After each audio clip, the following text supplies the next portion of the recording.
Hello అండి. అందరికీ నమస్కారం అండి. అందరూ ఎలా ఉన్నారండి? బాగున్నారా? నేనండి ఈరోజు మా రాధాకృష్ణ యూట్యూబ్ ఛానల్లో ఏం కూర వండుతున్నాను అంటే గోంగూర పప్పు చేస్తున్నానండి. ఇదిగో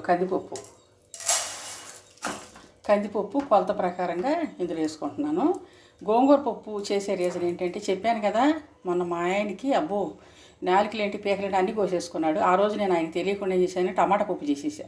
ఈరోజు గోంగూర పప్పు చేస్తున్నా. మరి మీలో ఎంతమందికి అండి ఇష్టం గోంగూర పప్పు? మా ఇంట్లో మా ఇంటి ఆయనతో పాటు మీకు కూడా ఇష్టమైతే చాలామందికి ఇష్టంగానే ఉంటుంది. అసలు పల్లెటూరు వాళ్ళకంటేనే గోంగూర పప్పులు, గోంగూరలు అంటే చాలా, బెండకాయలు ఇలాంటి ఇష్టం. అయితే ఆయనకి ఇష్టంతో పాటు మీ అందరికీ కూడా ఎంతమందికి ఇష్టమో మరి మా గోంగూర పప్పు నేను ఎలా చేస్తున్నానో, మరి అందులో ఏమేమి వేస్తున్నానో అదంతా మీరు చూసి నేర్చుకుని మీ ఇంట్లో కూడా చేసుకుంటారా మరి? అయితే ఇదిగో పప్పు, నేను గ్లాసు పప్పు వేసాను కదా, ఇది శుభ్రంగా కడుక్కుని ఈరోజు కుక్కర్లో పెట్టను. తొందరగా పని అయిపోతుంది అని చెప్పి మనం కుక్కర్లో పెట్టవచ్చు, కానీ రుచి ఉండదు.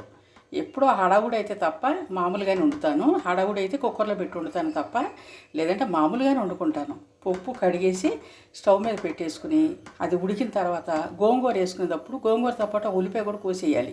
వేసేటప్పుడు కరివేపాకు అవన్నీ ఏమేమి వేయాలో ఇందులో నేను వేసి మీకు చూపిస్తాను. ముందైతే ప్రస్తుతానికి పప్పు కొడుకుని పొయ్యి మీద పెట్టుకుంటా.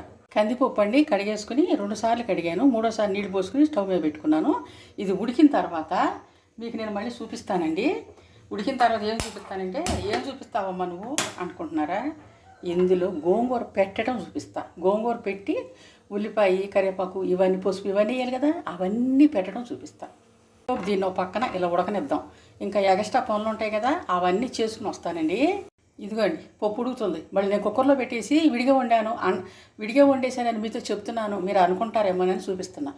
కాదు, నేనైతే విడిగానే వండుతున్నాను, కుక్కర్లో పెట్టలేదు. కందిపప్పు ఉడికిపోయిందండి. నేను ఇప్పుడు ఇదిగో గోంగూర పెట్టేస్తాను. ఇందులో గోంగూర ఒలుసుకుని గుంజుకున్నాను, గోంగూర పెట్టేస్తానమాట. పెట్టేసి ఒక చిటికెడు పసుపు, కొంచెం కరివేపాకు, కారం ఇవన్నీ వేస్తానమాట. వేసి చక్కగా ఉడికినాక మెదిపేసి తాలింపు పెట్టేటప్పుడు మీకు నేను చూపిస్తానండి. ఒక చిటికెడు పసుపు, కొంచెం కారం ఇవన్నీ వేసి చూపిస్తానులేండి. ఇవ్వండి ఆకు పెట్టేశాను, ఉల్లిపాయ కూడా కట్ చేసి వేసుకున్నాను, కొద్దిగా పసుపు వేసాను. కారం అండి ఈ ఆకు అంతా కూడా మెత్తగా అయిపోయి ఉడికిన తర్వాత కారం వేస్తాను ఇందులో. ఈలోపు నేను దీని మీద మూత పెడతానండి.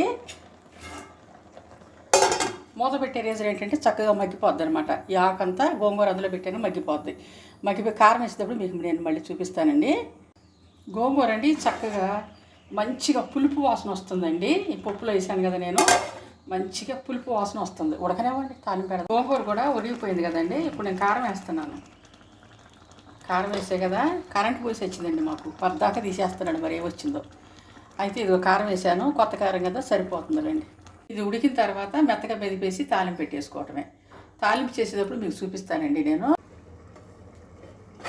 పప్పు ఉడికిపోయిందండి, నేను తాలింపు చేసుకుని ఇది మెదుపు కలిపేసుకుంటాను. ఇదిగోండి నూనె వేసాను కదా, దాకలో నూనె వేసాను, దాకా చిన్న కళాయి, ఆవాలు, సాయపప్పు, ఎల్లుల్లిపాయ ఇవన్నీ వేసాను కదా నేను. ఇప్పుడు ఏం చేస్తానంటే ఇదిగోండి జీలకర్ర, ఎండుమిరపకాయలు అవి కూడా అందులో కలుపుతాను, అందులో యాడ్ చేస్తాను.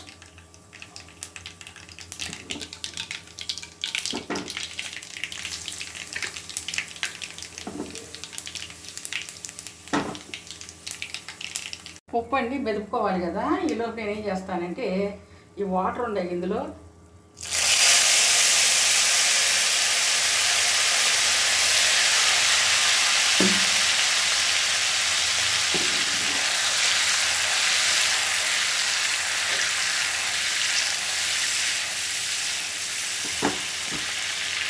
అందులో పోసేసాను. ఇప్పుడు పప్పు మెదిపిన తర్వాత ఇదంతా కూడా నేను పప్పులో వేసుకుంటాను.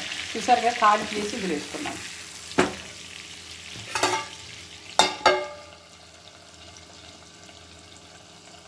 ఇదిగోండి పప్పు చక్క మెదుపుని తీసుకొచ్చుకున్నాను. ఇందాక నేను నీళ్లు తాలింపులో పోసే కదా, ఇప్పుడు తాలింపు వేసేస్తాను. ఇందాక ఎన్నారుగా చెయ్యమని ఇప్పుడు ఇందులో వేసుకుని నేను చక్కగా ఈ పప్పు అంతా ఇలా కలిపేసుకుంటాను. మరి నేను పప్పు కడగటం మొదలెట్టిన దగ్గర నుంచి అయిపోయే వరకు మీకు చెప్పి చూపించాను కదా. మా రాధాకృష్ణ యూట్యూబ్ ఛానల్లో ఈరోజు పప్పు గోంగూర వండుతున్నానండి నేను. ఇదిగో ఇట్లా చేసుకోవాలి అని అంతా చూపించాను, చెప్పాను. గోంగూర ఒలిసి అందులో పెట్టడం కూడా చూపించాను. అంటే ఒలవటం చూపించలేదులేండి, పప్పు పెట్టడం మాత్రమే చూపించా.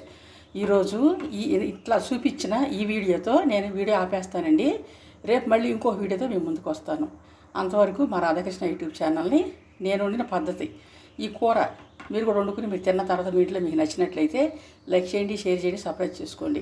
మరి ఎందాక దీన్ని మొదలెట్టిన దగ్గర నుంచి ఇప్పుడు అయిపోయింది, చివరి వరకు అయిపోయే వరకు మీకు నేను చెప్తానే ఉన్నాను కదా, మీరు కూడా విన్నారు కదా. మరి ఇంటే మీ ఇంట్లో కూడా చేసుకుని తిన్న తర్వాత మా రాధాకృష్ణ యూట్యూబ్ ఛానల్ని లైక్ చేయండి, షేర్ చేయండి, సబ్స్క్రైబ్ చేసుకోండి. మరి ఈ రోజుకి ఇంకా నేను సెలవు తీసుకుంటానండి. బాయ్ అండి. రేపు మళ్ళీ ఇంకొక వీడియోతో మేము ముందుకు వస్తాను. అప్పటి వరకు కూడా బాయ్ అండి. హడావుడిగా చెప్తుంది ఆవిడ ఏంటి అనుకుంటున్నారా? ఈరోజు ఎండ కాస్త ఎక్కువ వేస్తుందండి, బాగా వేస్తుంది. వంటింట్లో నిలవలేకపోతున్నాను. అందుకని తొందరగా హాల్లోకి పరిగెత్తేసేయాలని హడావుడిగా చెప్పేస్తున్నాను. అర్థం చేసుకోండి. ఇంక ఇది తిప్పుతానండి, ఇది తిప్పేస్తాను. ఆ తిప్పడం కూడా ఏం చూపించానులేండి, మీ ఇంట్లో మీరు చేసుకుని తిప్పుకోండి.